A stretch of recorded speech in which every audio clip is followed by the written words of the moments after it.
Good morning, Frank Watkins, 17th of October 2022. The All Ords is doing its best to give up everything that we gained on Friday, which seems to be a bit of a theme happening. Every time we have a good day, we turn around the next day and panic sets in again. The All Ords at the moment, I don't think, even with today's data in there, I don't think it's the end of the world. As I said on the Friday broadcast, these two updates here on the 4th and the 5th of October, to my mind, show where the All Ords wants to go. And then something happens, the Brits panic or bonds, or doesn't matter. There's panic immediately sets in. We had a good day Friday, and to my mind on Friday it looked very, very strong. I'd have expected to take out these highs here at 7.030 within the next day or two, but the Brits let us down on Friday night, so America took notice of the Brits, and we're taking notice of America taking notice of the Brits. All in all, I think I'd like to see the All Ords stay above their 6,830 level. However, time will tell. Now, also briefly this morning, we've had a query about capitulation or capitulation days, or what is capitulation. Just broadly speaking, capitulation days are when finally everyone just gives up. That's it. And from that point on, you're starting to look for a turnaround, and having just put the All Ords out to a 6-month scan, I see back here on the 17th of June what I would think is a pretty good indication of what I'm talking about.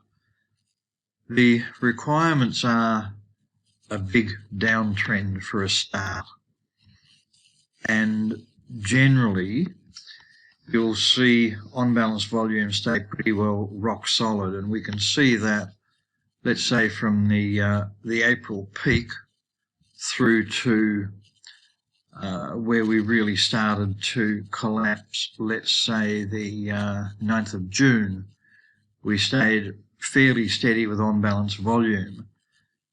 Then there's that week of down moves and big candles and so on and so forth.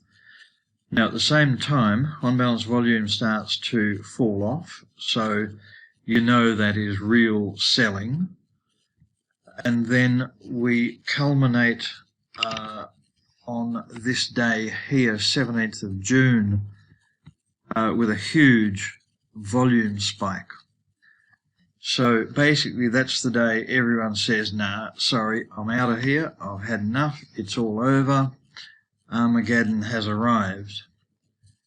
Lo and behold, there's one further down day, and then the rally begins. Now, compare that to the recent lows here, and there's no indication of any capitulation between, let's say, 26th of September and 4th of October. So, in summary, you want a big downward trend where people have sort of refused to believe it, on balance volume stays rock solid, and then it just gets to a point where everyone says, no, I'm out of here. And you get the big volume spike, and generally that's the end of it. Now, as far as a scan is concerned, I have my setting where I'm looking for any volume of the last 2 days is at least twice as large as the average volume of the 3 days prior. Now, you can play with these parameters a bit. I will admit I haven't done that. I just have this setting, and we will hit scan and see what comes up. So, first off that comes up is CCX, and we can see on a 6-month scale we've been going down for the last 6 months. If I expand that to a 3-month view, the OBV really started to die on, say, the 11th of October, 12th, 13th, and culminated with a big drop in OBV and a big volume spike on Friday. Today, so far, we've got a green candle there. So, yeah, the real capitulation was 14th of October, and we're starting to look now for a turnaround. Anyone that was going to sell would pretty much be out. Now, if we skip back to 25th of August, we had a big down day there with a big volume spike, and I really think that was just triggering of stops rather than capitulation, because we're pretty solid above that $2.20 level for the weeks prior. Once we start to head down to the lows of, let's say, the red candle on the 7th of September, even that's not capitulation. Yes, the trend is down, but by that time, 7th of September, OBV is actually rising a bit. There's no big volume spike on this low. And similarly here, if we move over to the low of 3rd of October, there's no volume spike, there's nothing there. But certainly 14th of October, Friday, was quite different. So I guess if you're involved in CCX, might give you reason to hang on to the stock. If you're looking to buy it, A, I'd be pretty careful, but B, it would have to go through that, pick up the drawing tool, it would have to go through that level there of about $1.25 before I thought about it. The next one is EOL.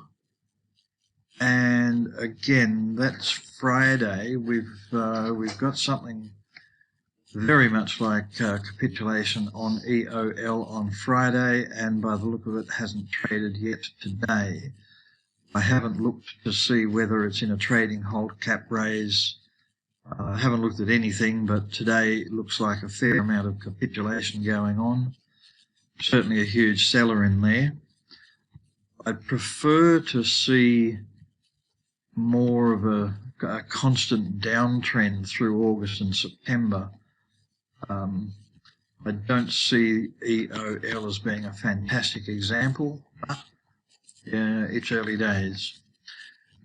GAME must be an ETF. Better Shares Video, Games and Entertainment. I'll just move straight over that. The data is just too jumpy, lack of volume to contemplate anything with that one. MFGO, Magellan Financial Group Limited, that will be an option of some form, so I'm going to ignore that as well. And the next one, USTB, Global ex-US Treasury Bond ETF. I'm going to ignore that. The next one is a WMI, WAM Microcap. Now, once again, we've got a pretty steady downtrend since mid-August. Today's trading looks very interesting. Opened at 144.5, that was the high, and that's the last. Did dip to 139 and 9.5. But long downtrend, decent volume spike on Friday and follow through with a volume spike today. But a recovery from that low. Be interesting to see if today's candle turns green at all. Big drop off in OBV. It's interesting. WAM. We've been involved, or were involved, in WAM for a long time, and this is a WAM microcap. If this is indicating that the microcaps are hitting a bottom, well, so be it. I wouldn't take much notice of the let's say, capitulation in this stock right at the moment. I just want to see a few more days, and I'd want to see some action on some of the micro caps. Anyway, I hope that's an explanation for you. If you have any other queries on anything, don't hesitate to shoot Joe an email, and we're happy to do our best to answer whatever queries you may have. I'll leave it at that. Touch wood. Talk to you later on. Cheers.